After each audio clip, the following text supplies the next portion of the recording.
We call the heart the emperor or the empress, right? We should actually be leading with the heart for the energetics of the body to be in harmony. We directly relate the heart to the mind.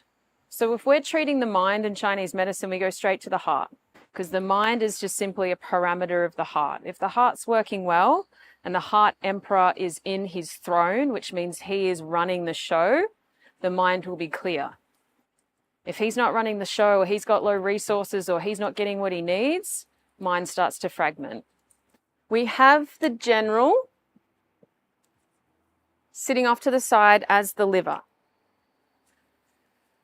The general is called out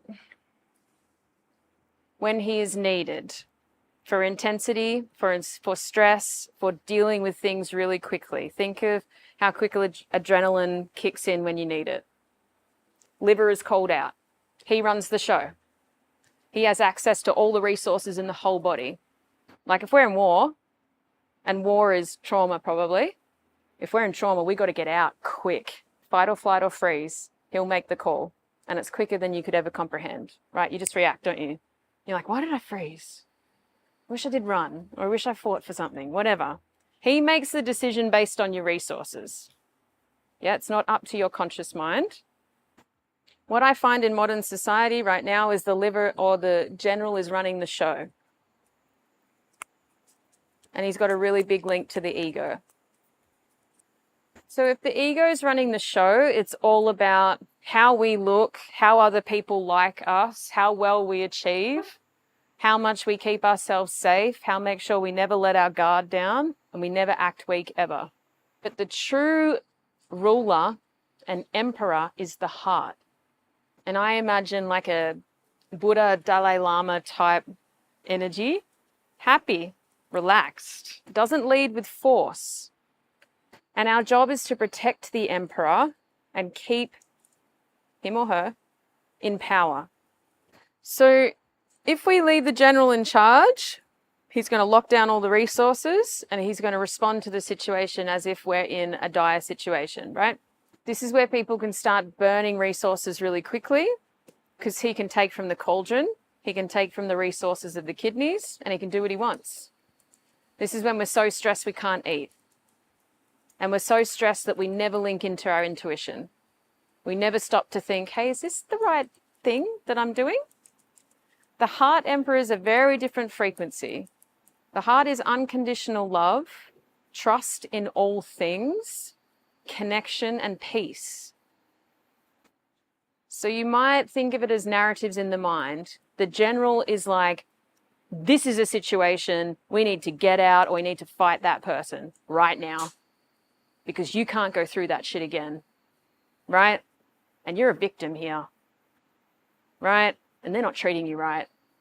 Reaching in for deep intuition and wisdom is sitting with it and going, why am I here? What is the lesson? What am I not getting? That's not what the general does. The general does keep going. Fuck those people. They don't get you. Nobody understands you. You're the victim here. Keep going. The heart goes, it's all good. You're in exactly the right place. Everything's going to be fine. So the heart is your link to your intuition. That's where it starts. The heart never says get out quick. The heart goes, you're totally fine. And when people say follow your heart, is that easy to do? Because your ego won't like it. If there's any threat to you or your sense of safety, the ego is going to throw a tantrum. Don't do it. It's not safe. You don't know what's going to happen. People won't like you. Just pull out right now. If the ego is involved or the liver or the general has come out, it's not the time to link into your intuition, but we've got to live a lifestyle and a daily flow that actually puts the heart emperor back in place. And that's that rest and digest. We want the general to basically be in his office most of the time with nothing to do. Every time you meditate, you're telling the general to go away. We don't need you, buddy. We're good. We're going to sit and passively go into the deep knowing that comes when you just let your nervous system relax and the monkey mind go. It just happens. So if you can manage the discipline of self-love even when you don't want to, it is part of that daily clock. 3 meals a day, regular sleep patterns, exercise, moving through your emotions, right? That is actual self-love. It's very boring and it's very challenging at times,